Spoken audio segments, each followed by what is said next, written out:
faut faire attention avec qui on fait pour la première fois. Si les premières fois ne se passent pas bien, ça risque d'emmener cette femme-là à ne plus même avoir le goût même des rapports sexuels après. Le premier rapport sexuel, qu'il soit tardif ou non, en rapport justement avec l'âge, suscite bon nombre d'interrogations et parfois de craintes. La crainte de la douleur, le poids des normes sociales, par exemple chez les filles, à qui l'on a répété toute leur vie que c'est normal d'avoir mal pendant leurs règles, mais aussi pendant le sexe, surtout la première fois.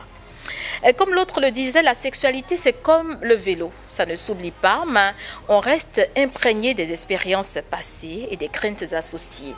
Comment surmonter l'appréhension des premières fois pour celles ou ceux qui n'ont pas encore fait l'amour? On le verra aujourd'hui. Émission qui sera chic là. Quand toi, tu vois là, tu sais. Bienvenue.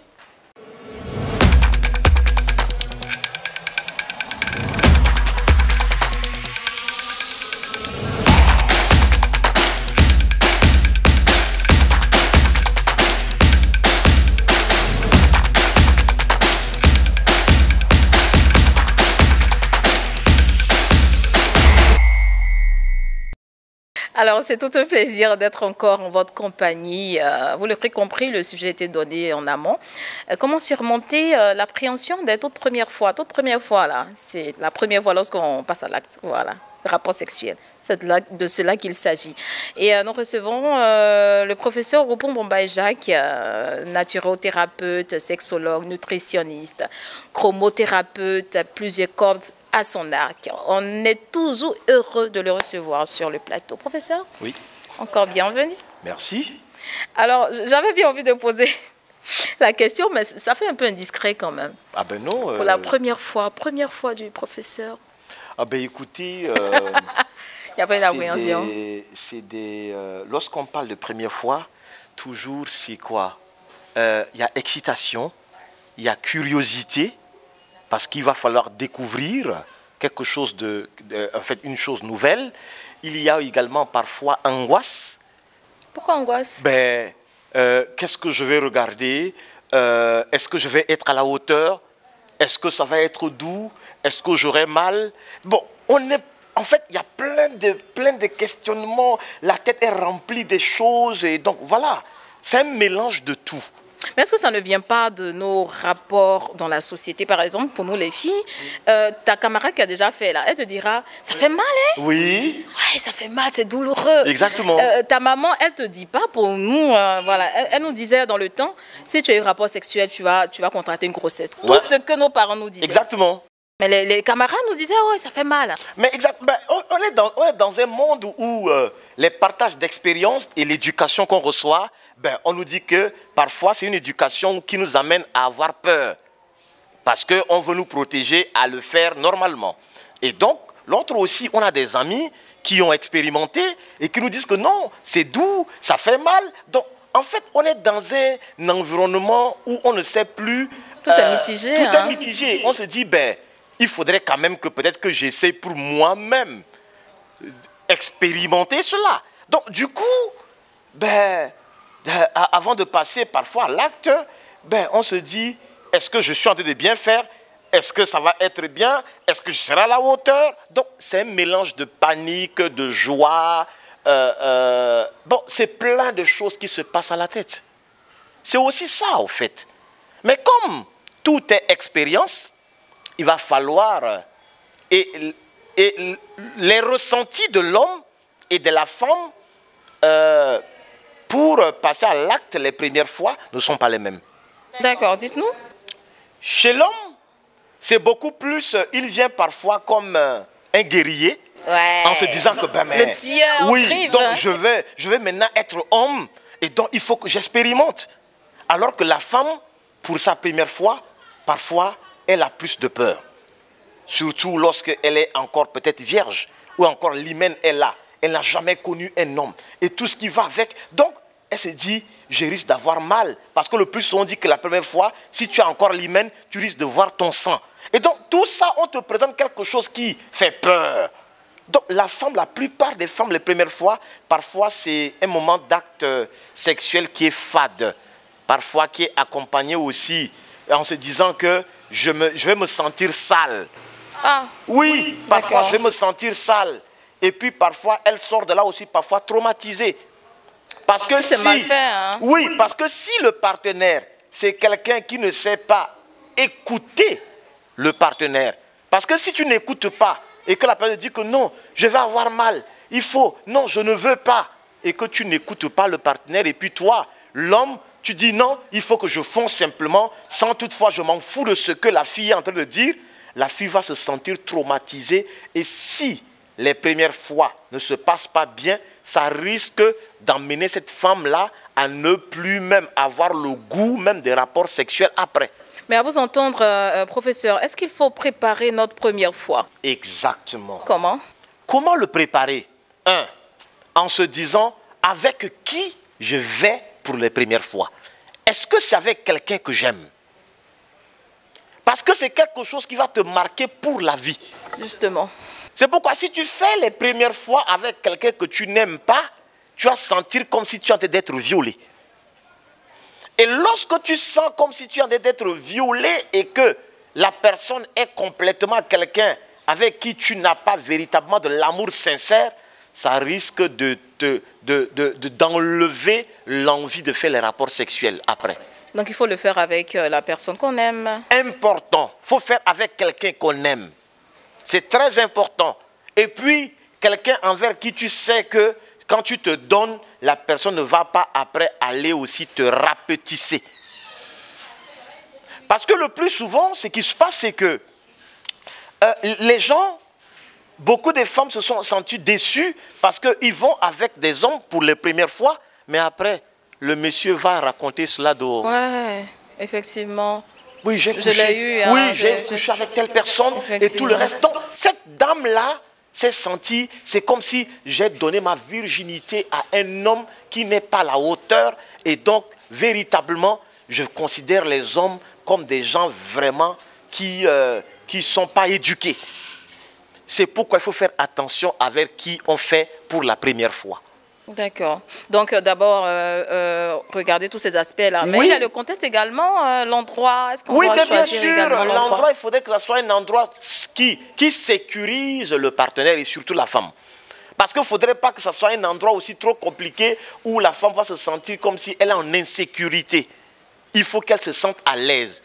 Parce que le fait même, pour la première fois, qu'elle puisse par exemple se déshabiller devant un inconnu, parfois, ça fait peur.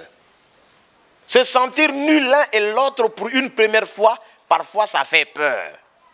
Parce que bon, il n'a jamais vu une personne comme ça nue avec peut-être tout ce qu'il va avec et tout ça. Et puis tout d'un coup, soudainement, tu te retrouves. Mais ça fait peur. Donc c'est pourquoi il faudrait rassurer. Parfois, même pour les premières fois, il y a des personnes qui désirent même qu'on puisse éteindre la lumière et que tout soit ténébreux et macabreux. Pour ne pas avoir peur. Ouais. Parce que tu ne connais pas. Tout ça, tu n'as jamais vu. Et subitement, tu vois quelque chose de bizarre. Donc, il faut écouter. Si la personne te dit, je préfère qu'on puisse éteindre la lumière, il faut l'écouter. Okay. La communication, une communication qui sécurise le partenaire. Et si la personne, en te disant que j'ai mal, il faudrait que tu attendes d'abord, il faut écouter. Parce que sinon, tu risques de traumatiser cette personne-là à vie. Et moi, j'ai reçu, par exemple, des femmes qui, après, ont développé une frigidité simplement parce que leur première fois était tellement traumatisant. Le monsieur n'a pas écouté la dame. La dame, après ça, véritablement, est sortie avec beaucoup de saignements. Et après cela, tout ce qu'on parle de sexualité, elle est braquée. Mais, professeur, pour ces personnes qui vont pour leur première fois naturellement, ce qu'on voit sont les adolescents. Est-ce que ces adolescents-là comprennent de cette oreille ce que vous êtes en train de dire, préliminaire, communication? Mais autant d'avant, non, mais aujourd'hui, déjà avec les réseaux sociaux, là, vous vous rendez compte que sur les réseaux sociaux, ben, on parle de sexe partout. Donc, du coup, beaucoup des adolescents, même là, sont excités à vouloir expérimenter les premières fois. Donc, le fait d'être excité et être fier de vouloir faire la première fois, ben, on est moins paniqué. Voilà, il y a plus de curiosité à vouloir découvrir ça. Donc, ça fait à ce que parfois, on le fait avec beaucoup de joie et de sérénité. C'est en fait ça. C'est pourquoi vous allez vous rendre compte que beaucoup des filles, pour leur première fois aujourd'hui, ne ressentent même pas assez de douleur. Parce qu'elles sont surexcitées. Ah, donc il y a eu un travail psychologique. Exactement. Derrière. Parce que, bon, elle passe tout son temps à être sur les réseaux sociaux et autres. Donc, elle a envie de découvrir. Donc, cette envie-là fait à ce que, ben, elle va voir, par exemple, les clitoris et puis soit les vulves et autres là, complètement dilatées. Donc, la pénétration va se faire rapidement. Donc, il n'y a pas de difficulté. C'est aussi ça, au fait. Mais au temps d'avant, il n'y avait pas de réseaux sociaux. Mon ami, c'est peut-être sur les journaux intimes et autres que tu peux lire. Parce que même les parents en parlaient. J'allais parler même des parents. Est-ce qu'il n'y a pas une implication significative des parents dans la préparation écoutez, autant d'avant, parler même du sexe, c'est un tabou. Quel papa qui a venu s'asseoir ou bien une maman pour venir parler de sexe? Mais aujourd'hui, il y a plus de parents qui sont ouverts. Qui parfois même, lorsqu'on voit que la fille commence déjà à pousser des seins et autres, la maman s'assoit avec lui pour dire, écoute, tu as déjà vu tes menstrues, il va falloir que tu puisses commencer à faire comme ça. Et autres. On commence à éduquer la fille un peu très tôt. Parce qu'aujourd'hui, ben, moi j'ai reçu en clinique des filles où à peine 11 ans, oui, déjà connaissent le sexe. Mais bien sûr, ce n'est pas avant où on te dit 16 ans, 17 ans, 18 ans. Actuellement, elle a 14 ans, mais elle est experte complètement. Elle connaît le sexe comme il n'y en a pas. Parce que très tôt, elles sont actives sexuellement. À cause de ce que nous sommes dans un monde aujourd'hui où, voilà, tout parle de sexualité. Pourquoi... Donc il n'y a plus de mystère. Hein. Le mystère est brisé. Aujourd'hui, le mystère est complètement brisé. Ce peu de hommes ou bien des femmes qui sont puceaux. Trouver même une fille vierge, mon ami, ben écoutez, c'est denrée rare. Si tu en trouves, ben il faut bénir papa Yahvé. Parce que sinon, pour trouver, c'est un problème aujourd'hui. Donc, pour moi, je me dis que ce n'est plus un sujet tabou. Il faudrait que les parents puissent s'y impliquer. L'éducation à la sexualité de leur enfant, il faut déjà en parler très tôt. Parce que parfois, il y a des filles, pour leur première fois, tombent enceintes immédiatement. Il y a des filles où, pour leur première fois, contractent des maladies sexuellement transmissibles. Donc, il faudrait qu'on en parle. Parce que sinon, tu fais une première fois et puis directement, il y a grossesse qui arrive. Imaginez que première fois, traumatisant, et puis après ça, grossesse qui s'enchaîne. Mais cette dame-là va se sentir, elle ne va plus. Quand tu lui parles de l'amour, tu lui parles du sexe, tu lui parles du mariage, mais elle ne va pas comprendre.